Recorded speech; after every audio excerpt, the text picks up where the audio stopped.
He's one of the few characters to appear in all 4 cycles of Irish mythology.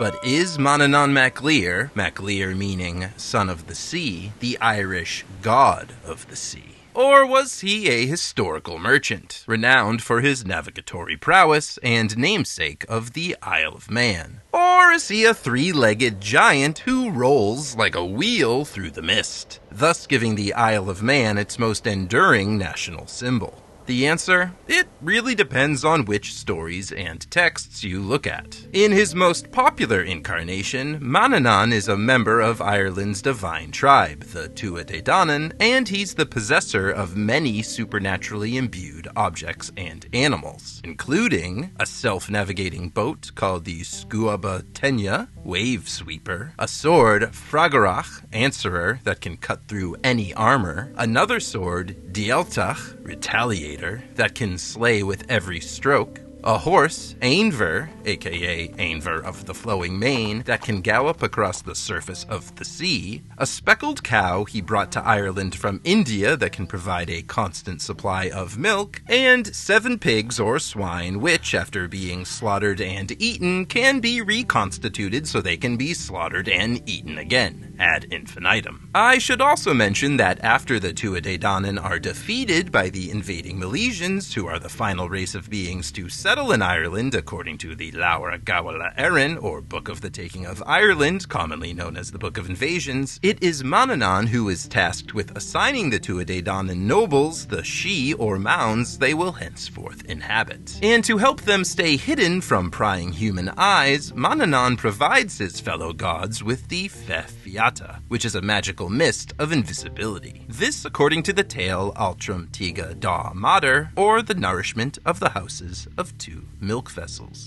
Manannán-Llŷr's penchant for weather manipulation is also seen in a chronologically earlier story, Ca Maechura, the Second Battle of Maechura, in which it is inferred that sea storms are caused by, quote, the horses of the son of Llŷr. End quote. Now, in addition to being the ruler of the sea and its storms and the divine house sorter of the Tuatha Dé Danann, Manannán is the ruler of the Celtic otherworld, or one of the Celtic otherworlds anyway. In the mythological cycle tale, The Coming of Llŷr, Manannán's domain is referred to as Llŷr na nÓg, the land of youth. This is where Manannán trains his foster son, the god of many talents Llŷr, and outfits him with all sorts of weapons and armor ahead of the aforementioned Second Battle of Maechura. In the Ulster cycle tale, The Sickbed of Cuchulainn, it's called Ma Mel, the Plain of Delights. Turns out it's not all that delightful, however, as Manannán's wife Fand needs to recruit the Ulster warrior Cuchulainn to come to Ma Mel to help her defeat her enemies in battle. Then there's the Fenian cycle tale, The Pursuit of the Giladacher and His Horse, in which the Irish hero Finn MacCool and his warrior band the Fianna pursue a disguised Manannán across the sea to his otherworldly fortress, here known as Llŷr Fóhin, Land Under Waves. Finally, in the King's cycle tale, Cormac's Adventure in the Land of Promise, the High King of Ireland, Cormac Mac Art, pursues a disguised Manannán through the countryside and gets lost in a magical fog. When the fog dissipates, the king finds himself in Manannán's castle in the titular Land of Promise, Llŷr Tarngera. So there you have it, 4 stories from the 4 cycles of Irish mythology featuring 4 interpretations of Manannán ruling over 4 iterations of the Celtic otherworld. But arguably the most famous Manannán-Llŷr myth is one that doesn't fit comfortably into any of the 4 cycles. The Voyage of Bran sees Bran Mac Fowell seeking out an idyllic island where the weather is perpetually wonderful and inhabitants never succumb to sickness or aging. This is yet another iteration of the otherworld, Awen Ablach, Awen of the Apples, which reminds me that a mysterious woman gives Bran a silver branch from an apple tree near the beginning of the voyage, and this serves as his supernatural passport of sorts. Psst, if you want to hear the full story, I have it on good authority that the Voyage of Bran will be the subject of the next episode of the Irish Myths Storytime podcast. Anyway, once Bran is out to sea, who should appear but Manannán-Llŷr? He's riding in a chariot, and he tells Bran that to him, the ocean doesn't appear as a body of water, but as a flowery plain. which explains how Manannán's horses are able to run across it. Now, if the imagery of a horse-loving, chariot-driving, storm-conjuring Manannán has got you thinking of another sea god from a separate mythological tradition, that might not be a coincidence. The Greco-Roman god of the sea and storms and horses, Poseidon, aka Neptune, bears more than a passing resemblance to the Irish deity. In addition to the aforementioned similarities, both gods are described as ruling over island utopias. In the case of Poseidon, that would be Atlantis. This according to Plato's Timaeus and Critias. And if you're thinking to yourself, but hey, Poseidon famously creates springs by striking his trident into the ground. Where's that in the Manannán myths? Well, it's there. Sort of. To quote from the Llŷr Gawla Erin, Oribson was the name of Manannán at first, and from him is named Loch Oribson and Connachta. When Manannán was being buried, it is then the lake burst over the land, through the burial. End quote. There are two main explanations for all of these similarities between Manannán and Poseidon, which might not be mutually exclusive. Firstly, the Greek language and the Celtic languages, including the Gaelic/Goidelic language spoken in ancient Ireland, were both derived from Proto-Indo-European. So it's possible the figures of Manannán and Poseidon are both offshoots of a common Proto-Indo-European water/horse deity. Secondly, the Christian scribes who first recorded the Manannán myths may have infused them with classical mythological elements. Actually, we pretty much know they did, as the Llŷr Gawla Erin itself includes references to Greek mythology as a way to date certain events, including the following event. Quote, "Death of Manannán by the hands of Ilin. Agamemnon began to reign." End quote. Agamemnon, of course, being the Mycenaean king who famously recruits Achilles during the Trojan War, as explored in Homer's Iliad. Side note, the chariot battles featured in Irish mythology, especially in the Ulster cycle epic Táin Bó Cúailnge, or Cattle Raid of Cooley, were likely inspired by the Iliad, as there is no archaeological evidence of war chariots having been used in ancient Ireland. While we're on the topic of comparative mythology, I'd be remiss not to mention that Manannán-Mac Llŷr has an unambiguous cognate in the Welsh mythological figure Manawydan fab Llŷr. Or at least these two figures have the same name. Because when you actually dig into the earliest Welsh prose stories that comprise the Mabinogion, Manawydan, despite being dubbed the son of the sea, isn't actually depicted as a sea god. He is, however, the brother of a character named Bran. But this Bran is a giant and the king of Britain who sails with Manawydan to Ireland to save their sister, but he ends up getting his head chopped off and the head keeps talking. It's the whole thing. Interestingly, in the Llŷr Gawla Erin, Manannán is listed as having a brother with a similar name, Bran, but he doesn't turn into a talking head. Even more interestingly, the Llŷr Gawla Erin version of Manannán, which dates to the 11th century CE, doesn't list Manannán as the son of Llŷr, but as the son of a Tuatha Dé Danann chieftain named Alot, a name that means soil or land. What's more, the following description of Manannán is given. Quote, "Manannán the chapman, who was trading between Ireland and Britain, who used to recognize the dark or the bright signs in the air." End quote. I know, this is a lot to take in. The Irish god of the sea was actually a merchant? A trader? Whose divine superpower was weather forecasting? And lest you think this was some kind of scribal fluke, the same treatment can be seen in the Sanus Cormac, Cormac's Glossary, the earliest version of which is traditionally attributed to the late 9th/early 10th century Irish bishop and king of Munster, Cormac mac Cuileáin. And I quote, "Manannán-Mac Llŷr, a celebrated merchant who was in the Isle of Man. He was the best pilot that was in the west of Europe. He used to know by studying the heavens, i.e. using the sky, the period which would be the fine weather and the bad weather, and when each of these two times would change."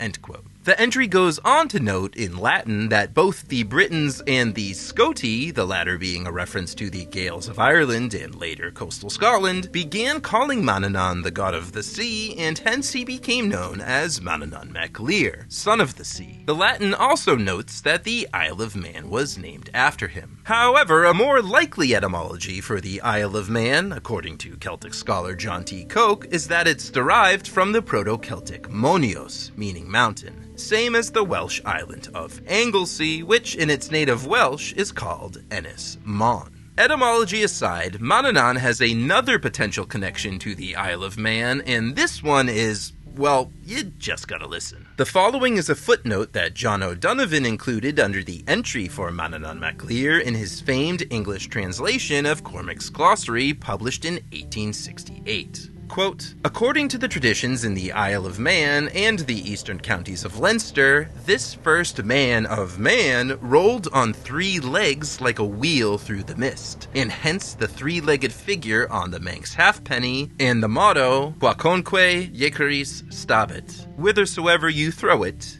it will stand. End quote. That 3-legged figure, or Triskelion, would also come to feature on the Isle of Man's coat of arms, as well as its flag. And while the idea of a sea god rolling around on 3 legs might seem odd from a storytelling perspective, a document produced at St. Colum's School in Moville, County Donegal, that is now part of Ireland's National Folklore Collection, can help shed some light on the subject. Quote, the 3 legs, which paradoxically are the arms of man, are the representation of the storm god careering over land and sea with whirling motion. End quote. Meanwhile, the Celtic scholar Whitley Stokes, who edited John O'Donovan's translation of Cormac's Glossary, had a different theory. In a footnote to O'Donovan's footnote, Stokes admitted to, quote, knowing nothing of this tradition, before adding, quote, if it be authentic, we may possibly trace a connection between this 3-legged Manannán mac Llŷr, the Tarvos Trigaranus of the Notre Dame inscription, and the Vedic Vishnu with the 3 strides, i.e. the rising, the culmination, and the setting of the sun.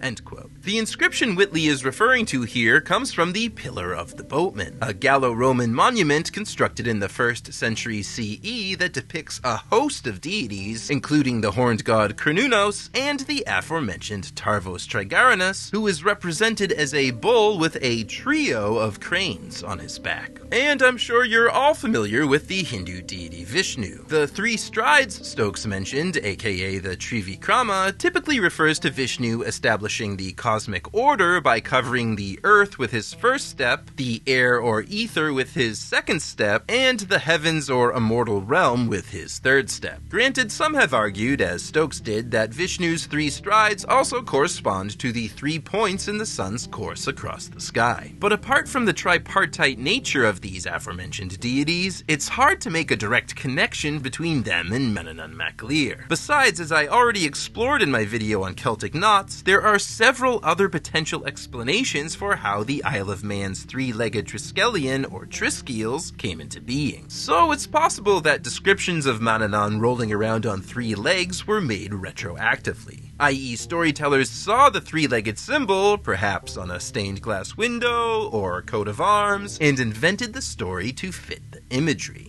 That being said, when we consider how the Euhemerization process usually works, a 3-legged rolling sea/storm deity inspiring the creation of a symbol and the name of an island, and later historical-ish sounding stories of a master navigator, is also possible. To borrow the admittedly controversial historian Richard Carrier's definition, Euhemerization is, quote, the taking of a cosmic god and placing him at a definite point in history as an actual person who was later deified. End quote. And for my money, that's exactly what happened with Manannán mac Llŷr. Cormac's Glossary has it backwards. There was no historical man Manannán who was later deified. There was only the mythical god Manannán, created as part of an oral storytelling tradition / ancient Celtic religion, whose divinity was later explained away by Christian scribes when they recorded the myths. There is, after all, a good reason why so many storm / sea deities exist across different cultures. Our ancient ancestors, lacking scientific knowledge of certain phenomena, imagined that storms rolling in off the sea must have had a divine cause, like the thunderous hooves of a god's horses, perhaps, or a god's giant cartwheeling legs. What makes understanding the Euhemerization of Manannán tricky is that the order in which Irish myths appear chronologically does not align with the order in which those same myths show up in the historical record. Case in point, the Llŷr Gawla Erin is the chronological beginning of Irish mythology. It's the story that sets everything in motion. Yet, as I mentioned earlier, the oldest extant version of this story to feature Manannán, the one that establishes Manannán mac Alot as a chapman or merchant, dates to the 11th century. Meanwhile, the Voyage of Bran, which occurs chronologically much later and depicts Manannán mac Llŷr as an otherworldly ruler riding across the waves on a chariot, appeared in an 8th century codex, Cyn Drama Schnechti. So one can imagine a scenario wherein the Christian scribe who is to record the Llŷr Gawla Erin first perused the Voyage of Bran and thought to himself, whoa, this Manannán fella is way too powerful and way too godlike. We need to make him more grounded. And what better way to ground a character than to give him an everyday job and a surname that means son of the soil. If you enjoyed this video, please like and comment, and one of the best things you can do is subscribe. That really helps. I've also got some books linked below you can check out. Might I recommend Irish Monsters in Your Pocket? A tiny little book about Irish dragons, werewolves, vampires, banshees, headless horsemen, and other beastly beings. As always, my name is I.E. Kneverday, editor of the short story anthology Neon Druid, and creator of IrishMyths.com. Thanks for coming out.